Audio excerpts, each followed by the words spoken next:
This is part 2 of the card testing video series, and I'm going to give you a list of things you can do to help reduce and eliminate the possibility of getting hit by a carding attack. Remember that card testing attacks can only happen because website payment pages and e-commerce websites are vulnerable to cyber criminals in the first place. So it's essential for business owners like yourself who are using merchant services and payment pages in an online setting, of course, to implement fraud detection tools and other security measures to help prevent carding attacks and protect their customers' information. So the types of payment pages that are most vulnerable to these attacks, of course, are those that are unsecured in its simplest form. Payment pages that are not encrypted using poor fraud detection in general, third-party payment pages, or generally poorly configured pages will leave a page to being susceptible to being hacked. So there are things that you can do to help reduce and eliminate possibility of getting hit by one of these carding or card testing attacks on your payment pages and e-commerce sites. And that's what we're going over today, so here's the list. Number 1 is to simply use fraud tools on your payment pages. Things like address verification, the CVC code, billing zip codes, and the full billing address marked as required fields, meaning these are things that the customer has to put in order to make a payment on one of your payment pages. You could also disable quote-unquote mini pages that only ask for a credit card number and a name, for example. You want to ask for all the extra card information to make the payment more secure. Number 2 is to use a VPN at your business, especially if you offer free Wi-Fi to your customers. Using a VPN just makes it harder for a criminal to find your payment links. Number 3 is to set up a firewall against botnets. You can even configure firewalls to specifically block bot attacks like carding attack. A quick search will give you a list of providers, and I'm not recommending one in particular here over the other, but this will give you a good starting point for using a firewall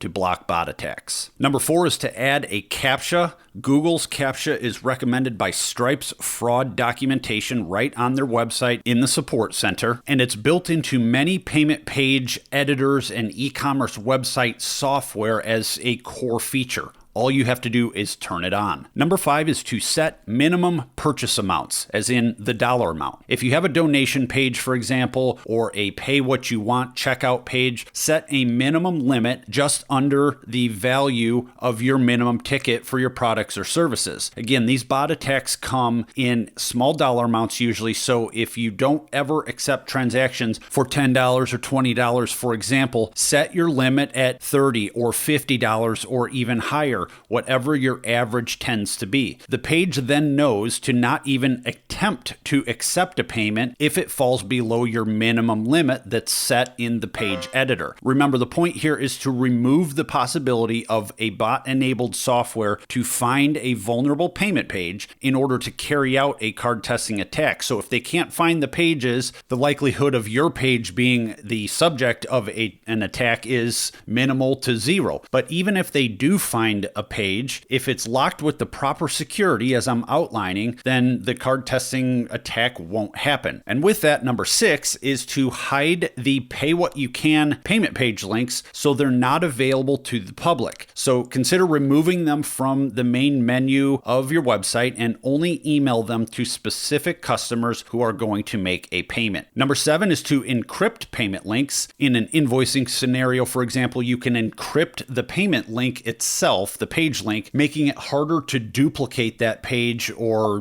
anyone else to be able to find it. So again, if you're sending a link just to one person, you can use encryption to reduce the amount of page visibility to the general public. Number 8 is to limit checkout transaction attempts. This is also known as velocity limits. So set a number of transaction attempts that can be completed on your payment page in a successive period of time. This also includes limiting the number of attempts that you can run a card during checkout process. For example, 3 attempts or 3 declines, then that card is locked out and not able to make a payment on that page before 24 hours, for example. Some software comes with this feature and functionality natively and automatically, so you can just check with the software provider as to whether this is a native feature. Number 9 is to require customers to sign up in order to pay. So this is like a user account, of course. The customer has to have an account in order to make a payment. This means disabling guest checkout on some of the e-commerce platforms. Number 10 is to use user account limits. This involves setting a limit on the number of new customers that can be added to your checkout platform in any given day. Number 11 is to limit the number of cards that are added to each user account. If you have user accounts, if that's applicable to your business and your buying situation, set limits on the number of cards that can be associated to a single user. So numbers 9, 10, and 11 on our list all cover user accounts, and the important thing to note is that limiting the number of cards means the bot can't just get into your software, create one user, and then add 1,000 test cards, for example,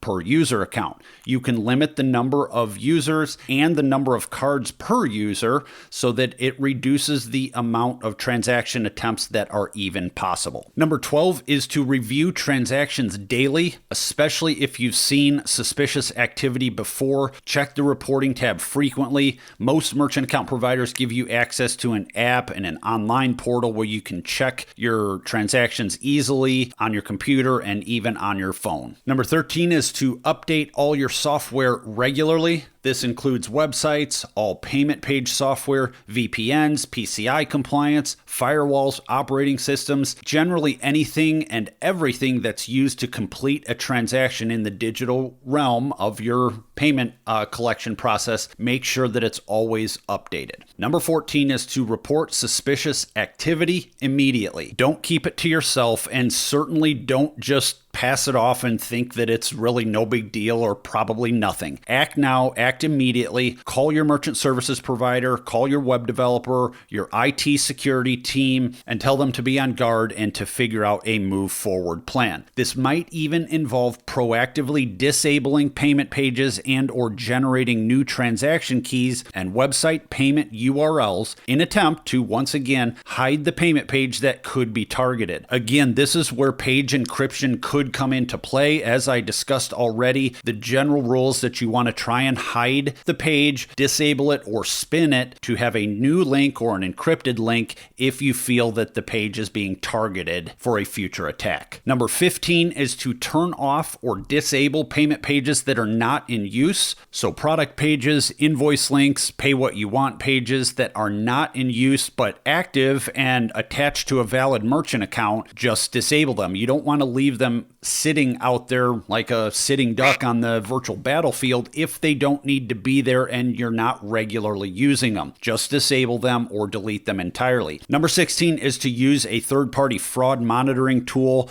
like Chargebacks 911, for example. This is to implement fraud detection and prevention measures such as real-time transaction monitoring and fraud scoring. And finally, number 17, to round out the list, is to have a personal account manager. If you don't currently have one, or you don't have anyone to call to talk to in that event that you feel your payment pages or e-commerce site is going to be targeted, if you don't have someone that you can talk to and adequately plan against a carding or card testing attack, you should have someone and a plan in place. There's lots of payment professionals out there that treat this security with the attention that it deserves, so seek out a payment manager and a merchant services company that's going to give you that hands-on support. Check the links in the description, of course, for my suggestions, and even reach out if you have any questions. There's links in the description for all of that. So just a final note as we round out the list. Remember that sometimes you could have done everything possible to prevent an attack, and you could still get attacked. In those cases, you're much more likely to be able to recover damages through the mitigation process that inevitably takes place because you can prove that you weren't being negligent in your attempt to process payments online and protect all cardholder data. There's checks and balances in place. Remember that as a result of a carding or card testing attack, you your business could suffer financial losses, damaged reputation, legal liability, merchant account being frozen or entirely canceled and shut down, as well as regulatory penalties. All of those are a result of card testing and being a victim thereof. So do everything in your power to prevent it and put measures in place and implement some of these items that we covered today. If you learned something new or found this valuable, please consider giving me a thumbs up. That greatly helps out the channel and the video. I greatly appreciate it. Every time you like and share and subscribe, that's a big help. There's a chargebacks and other fraud related videos playlist in the description. All relevant and cited info that I talk about in these videos are always linked in the description, so always be sure to check that out. Again, give me a thumbs up, subscribe, hit the bell notification. I'm Brian Manning, and I'll see you on the next one.